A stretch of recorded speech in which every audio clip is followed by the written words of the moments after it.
Our collective legacy begins with the impact we make today, a journey of progress marked by a series of steps forward.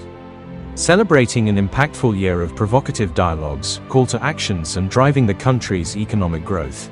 With a commitment to advancing Tanzania's sustainable development at the heart of our prosperity pillar, 2024 was a year of meaningful progress across its major initiatives, each representing a step forward toward a stronger economy. Let's revisit the key CEO Roundtable initiatives that continue to shape our journey.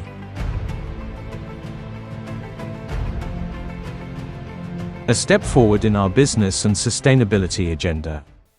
I hear a lot that access to capital is a problem because transitioning to green energy is expensive. No, not really.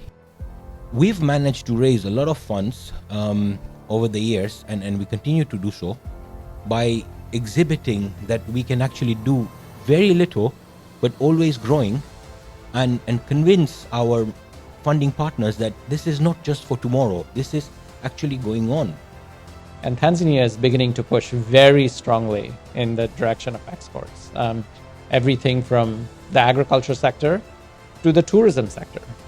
And so as we as a country begin to go into more exports, access to those markets is going to be highly dependent on how green our products and services are, but how green our supply chains are as well.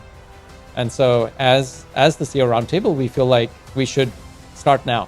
Begin to prepare our members for that change, and begin to get our government to begin to put the right policies in place such that our businesses can adapt to that change. A step forward in leadership development.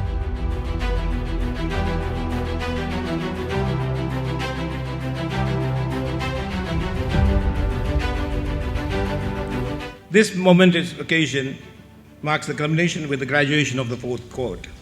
It is evident that we have embarked on a transformative path that is reshaping the leadership landscape in Tanzania.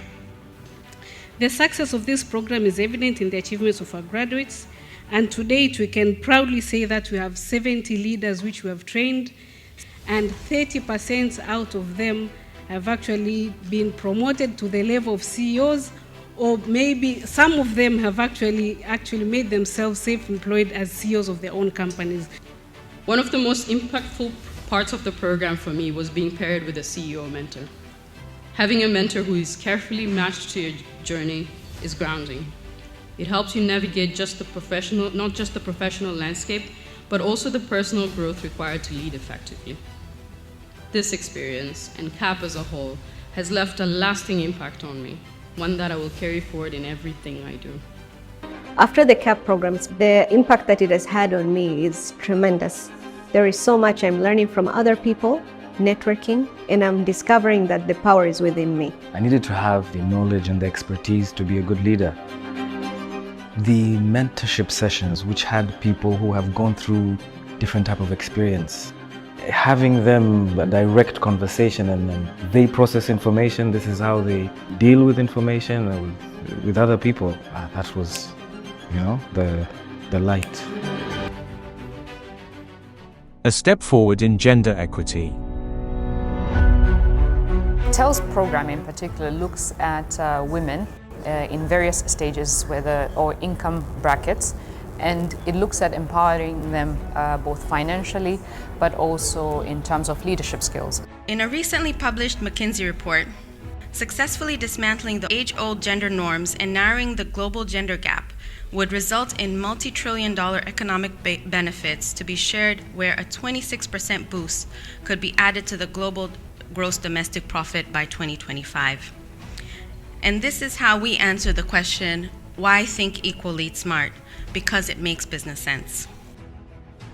It is true, I have served in very male-dominated spaces, and some of them with a lot of structures and stereotypes that are so embedded. Many of us can agree that the cultural norms are some of the biggest things that hold women back, and it takes both men and women to be able to address them adequately and perhaps provide a better future for our kids and their kids and their kids and their kids.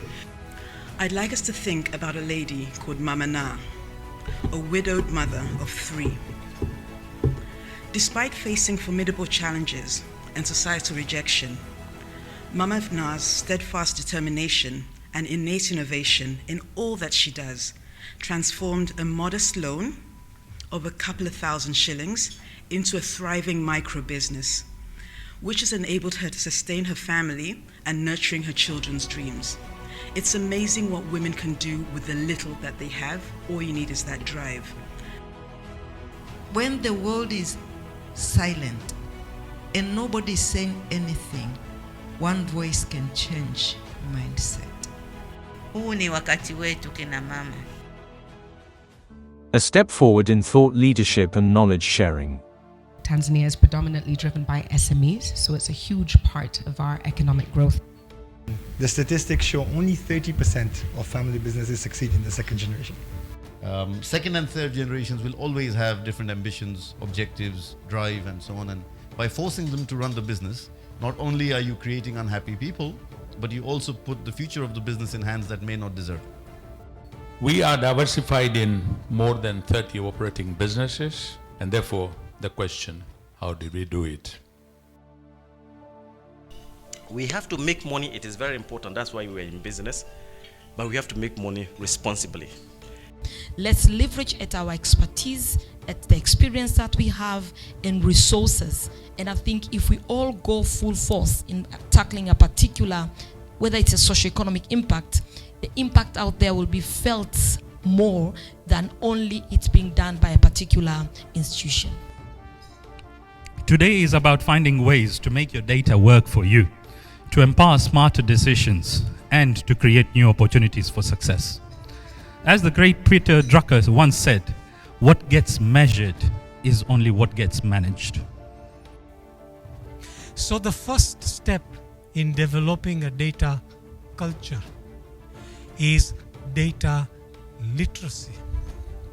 That more than 79% of the country's labour force has low skills, 16% have middle skill levels, and only 3.6% have high skills. If I'm looking at from an electrician's perspective, and I've gone through a VETA electrical qualification, and I want to go and work in Kenya or Saudi Arabia, my qualification is not valid.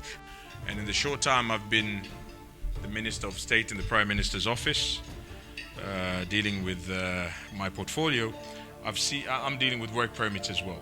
And I do see applications come in ambazo huenda tungeweza kuwa labda tunao wataalam hao ndani ya nchi yetu. With each partnership, policy dialogue, and strategic action, the CEOrt sets an example of committed leadership and purposeful change. While we may not know exactly what tomorrow holds, we are creating the future we want to see, one step at a time. What role will you play in building a prosperous Tanzania?